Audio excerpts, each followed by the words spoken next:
तो इसलिए ये स्थान है जो आपको कल और परसों बताए गए। इन स्थानों पर ईश्वर और ब्रह्म और पारब्रह्म और महाकाल पुरुष बैठे हुए हैं। इन्होंने अपने देवी और देवताओं को अपने मतलब ये कारगुजार बड़े बड़े पदाधिकारियों को अपने अपने लोक में इन्होंने स्थापित कर रखा है और वो सब काम करते रहते हैं। जैसे ब्रह्मा विष्णु महादेव और पार्वती लक्ष्मी और सावित्री, और इन्होंने अपने अपने और लोगों को काम दे दिया और आद्या महाशक्ति ने इनको काम दे दिया और निरंजन भगवान ने एक आद्या महाशक्ति का लोक बनाया जिसमें इतना बड़ा लोक है कि मृत लोक से ज्यादा बड़ा स्वर्ग और स्वर्ग से ज्यादा बड़ा बैकुंठ और बैकुंठ से बहुत बड़ा शक्ति लोक। उस शक्ति लोक में स्त्रियां राज करती हैं। पुरुष स्वरूप का यानी पुरुष रूप का और पुरुष की शकल का नाम और निशान नहीं है। वह सारी की सारी स्त्रियों का राज उस मंडल में उसको कौन पार कर सकता है, किसकी सामर्थ्य है। उसके बाद निरंजन भगवान का जो धाम है वो तो मतलब है कितना बड़ा, तो कितना बड़ा। उसके ऊपर फिर माया का देश है, वहां माया ही माया है। वहां पुरुष का कहीं भी नाम निशान उस बड़े इतने बड़े जितने कितने माया के लोग हैं उसमें कहीं भी कोई पुरुष नहीं दिखाई देता। और फिर ब्रह्मधाम, आपको तो ये राज मालूम है नहीं। तो इसकी साधना दोनों आंखों के पीछे जो जीवात्मा बैठी है और ऊपर से आवाज आ रही है लेकिन कान तुम्हारे बंद हो गए और तुम जुग जुग से यानी कितने कल्प बीत गए जब से आए तब से सो गए। कोई तुमको महापुरुष, कोई योगी, कोई सिद्ध पुरुष तुमको जगाने के लिए मनुष्य मंदिर में मिला नहीं कि तुम्हारी जीवात्मा को घाट पर बैठाल के जगा दे। अब ये वक्त और समय आ रहा, हम उस तरह का सब माहौल तैयार किए देते हैं। जब सब चीज तैयार हो जाएगी, खरपतवार जब तैयार हो जाएगा और वो गीला ना हो, सूख जाएगा, तो बस ऐसे माचिस लगाई तो वो ज्ञान रूपी जब माचिस लगेगी तो भक पेट्रोल की तरह से भक आग लग जाएगी। तो जल भून करके तुम्हारे सब पाप भस्म। इसको कहते हैं ज्ञान रूपी अग्नि। ये जब प्रज्वलित होगी तब देखिए आप क्या होता है। तो हम तो ये वो दिन आपको बताना चाहते हैं कि स्त्रियां भी और पुरुष भी यहीं से बैठकर दिन में काम करेंगे और रोज स्वर्ग में जाएंगे, बैकुंठ में जाएंगे, उधर देवी देवताओं का दर्शन करेंगे और वहां ब्रह्मा विष्णु महादेव उनका भी दर्शन करेंगे और उसके ऊपर भी जाएंगे और रोज लौट करके चले आएंगे और खेती भी करेंगे, दुकान और दफ्तर का भी काम करेंगे और शाम को बच्चों की सेवा और बैठ जाएंगे और फिर निकल जाएंगे। बड़े ध्यान से आप सुनिए, ये आसक्त रहित ये परिवार होगा जैसे राजा जनक थे। उनको राजकाज आदेश का पालन करना था, उसको कोई मोह ममता नहीं थी, निर्लेप थे, जिसको कहते हैं विदेह। कोई आसक्ति ना हो उनको, उसको विदेह। उनकी जीवात्मा जाग गई। हम उस चीज की आपको तैयारी करके धीरे धीरे उसी तरफ जा रहे हैं। ये तैयारी हो जाए और इतनी प्यास लगेगी कि तुमसे उस समय ये कहा जाएगा कि तुम लोग प्रधानमंत्री बन जाओ, तुम मुख्यमंत्री बन जाओ, ले तुम राजा बन जाओ और तुम ये बन जाओ, तो तुम फौरन फेंकोगे कि हमको नहीं बनना, की जरूरत हमको नहीं, हमसे ये काम नहीं हो सकता। अरे भाई वो चीज तो कुछ और है। तो यहां मरे जा रहे हो वैसे ही बेमतलब। अरे महात्माओं के पास आकर के कुछ काम करो तो कुछ काम भी हो जाए, महात्माओं के आदेश का पालन करो, दुनिया सब समझ में आ जाए, गृहस्थ आश्रम भी, समाज भी और देश भी समझ में आ जाए और तुम सब लोग निर्लेप रहो और शरीर का, परिवार का, सब तरह का क्षणिक सुख भी ले लो और आत्मा को जगा करके सच्चा आनंद प्राप्त कर लो। असली काम क्यों नहीं, नकली में फंसे फंसे फंसे फंसे। और ये जो नशे चढ़ा रखे आपने, एक नशा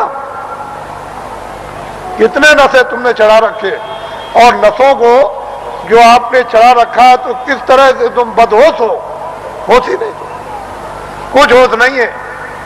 तो इसलिए आप थोड़ा सा समझ से काम लो, बुद्धि से, और जाग करके संदेश सुनो, सो करके मत सुनो।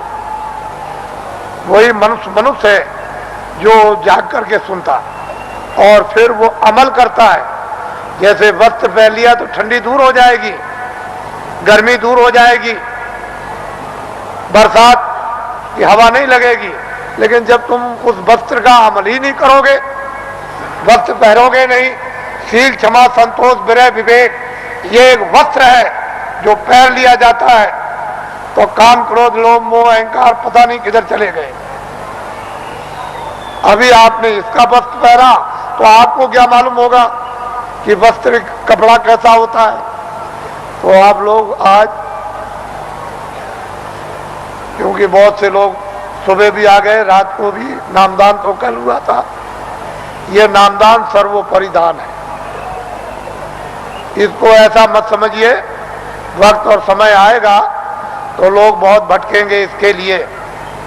जो आज इसकी अवहेलना तिरस्कार करेगा उसको 200-200 मील 400-400 मील 500-500 मील दौड़ करके जाना पड़ेगा। ये अभी से मेरी बातों को याद रखिए। ये नामदान सर्वोपरि दान है और ये आत्मा के धन का दान है, आत्मा के ज्ञान का, आत्मा की सिद्धि का और आत्मा की शक्ति का और आत्मा के अमृत का ये सच्चा दान है। ये बाहर का वो छाया का दान नहीं है। इसलिए वो मंत्र नहीं है जो गुरु मंत्र, ये गुरु दीक्षा नहीं है, ये आत्म मंत्र है, आत्म दीक्षा है। इसलिए इसको नामदान कहते हैं। आप लोग इसको सम्मान से ले लो और ये सबके काम आएगा। हिंदू मुसलमान सिख ईसाइयों के छोटे बड़े बच्चे और बच्चियों के ये अमूलक वस्तु है। ये हीरे जवाहरात से नहीं मिलेगी, चाहे जितना भी दुनिया में बांटो। जब उस प्रभु की कृपा हो जाएगी उन महात्माओं पर तभी वर्षा होगी। इसके पहले कुछ छेड़ने वाला नहीं, पत्ता नहीं हिलेगा। लेकिन जो दया उनकी हो गई कि इन आत्माओं को अवसर दे दो, इनको मौका दे दो, इन पर वर्षा कर दो और ये बीज डाल दो। जब वो ऋतु और समय आएगा तो जम जाएगा। महात्मा फकीरों की मेहनत व्यर्थ नहीं जाती।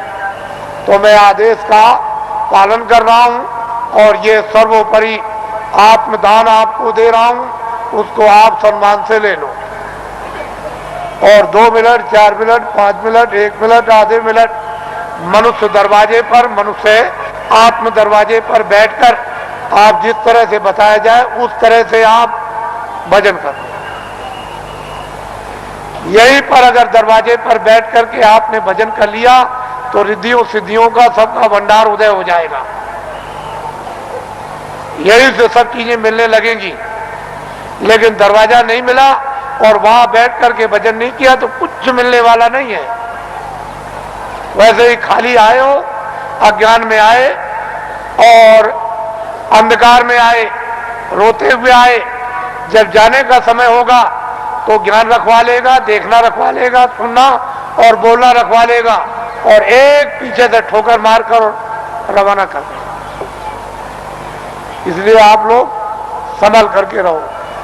हम तो कोई जय गुरुदेव है नहीं।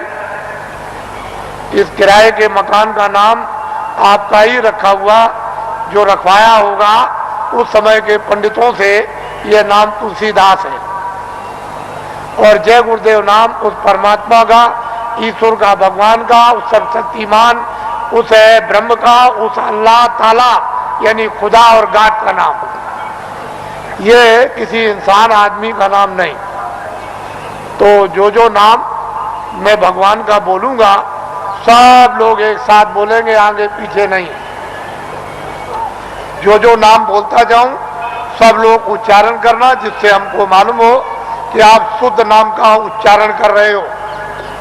जब मैं बोल बंद हो जाऊं तो आप भी बंद हो जाना। बोलो जय गुरुदेव। और ये आत्माओं का गोपनीय यानी रूहों का वो ये छुपा हुआ राज, ये खजाना है।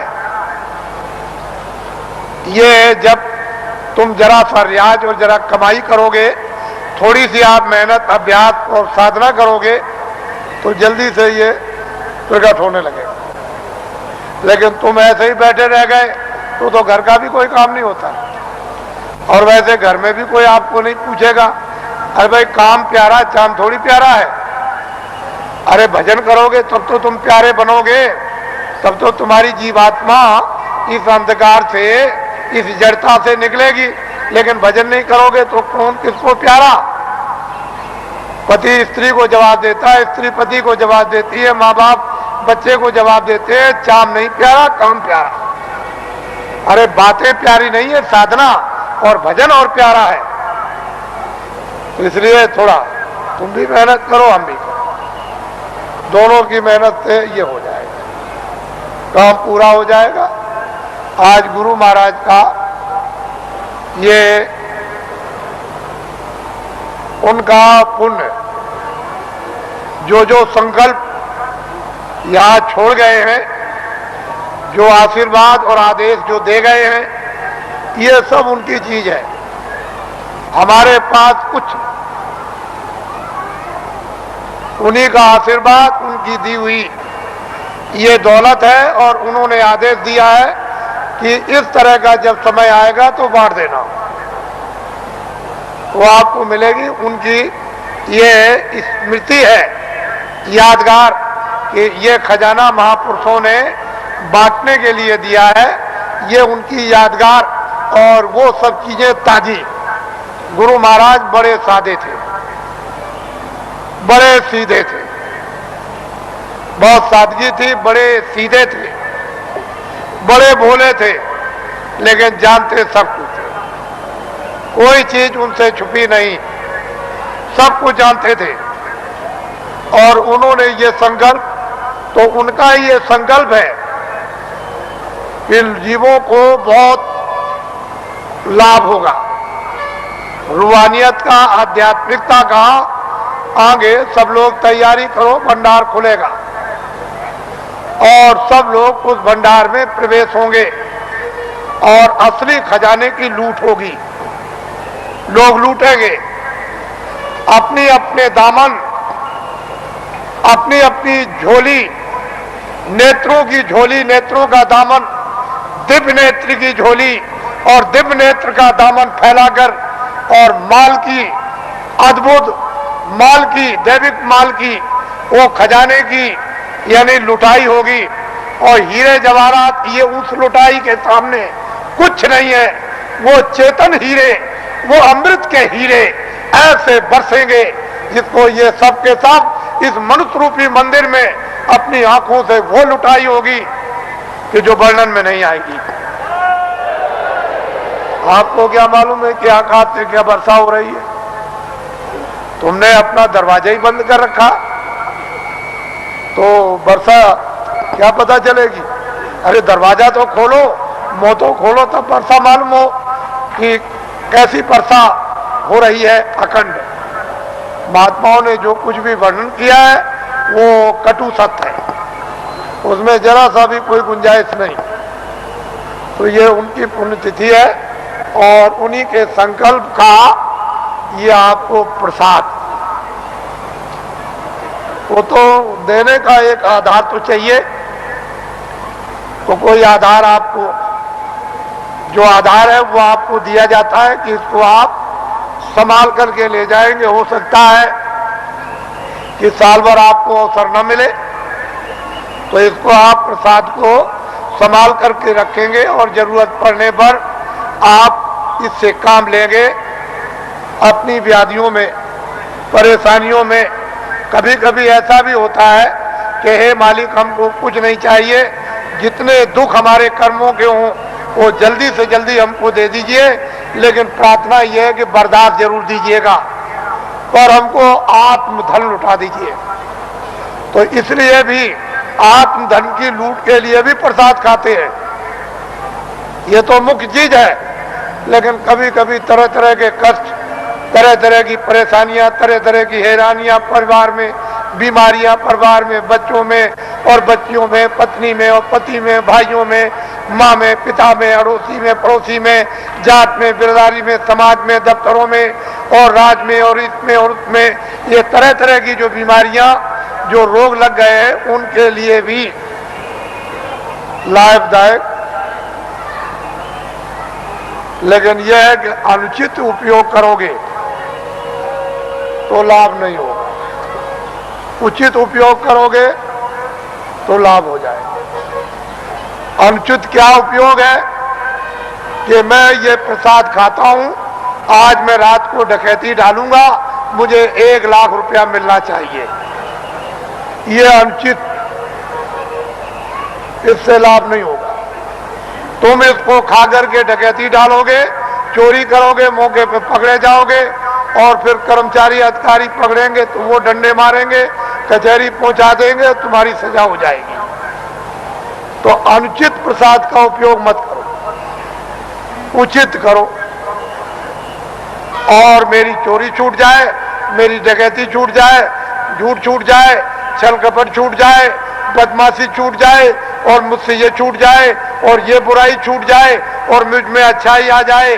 और जब उचित उपयोग करोगे कि मेरी बीमारी चली जाए या मुझे बीमारी में आराम हो जाए, तो इसमें लाभकारी होगा, फायदा। ये इसलिए बातें आपको बताए देता हूं कि आप श्रद्धा से, आस्था से आपने रात को तपस्या की है ठंडी में।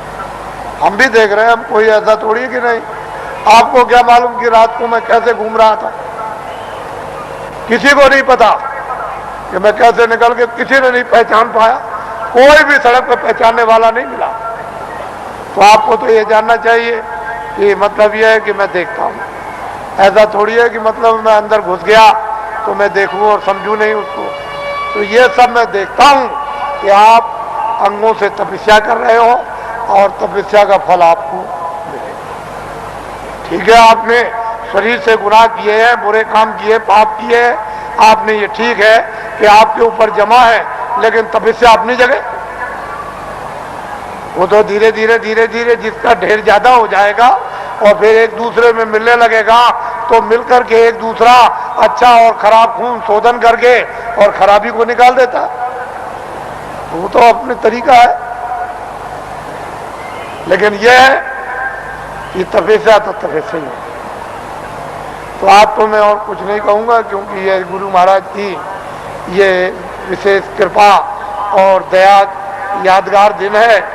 आज मैं आपके सामने नामदानी देकर इसको समाप्त करूँगा। ये लोग जो अभी प्रसाद ले रहे हैं वो उसी तरह से, यानी प्रसाद को ले लें, अच्छा रहेगा और वो उनके लिए जरूरी है। ठीक है, आप इधर आओगे तो ठीक है, लेकिन वो भी संकल्प ही किया, यानी दया मांगी हुई है। तो जब दया मांगी हुई है और वो एक आपके लिए सुलभ है, तो आप क्यों इधर उधर यानी हाथ पैर पीठ पटकते हो? जो चीज मिल रही उसको तो पहले ले लो, और कुछ मिल जाएगी वो भी ले लेना।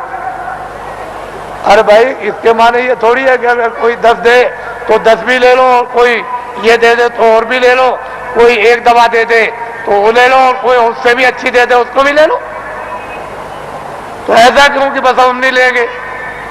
अरे रोग तो रोग ही है, बीमारी तो बीमारी, भूल भटक तो गुरुदेव।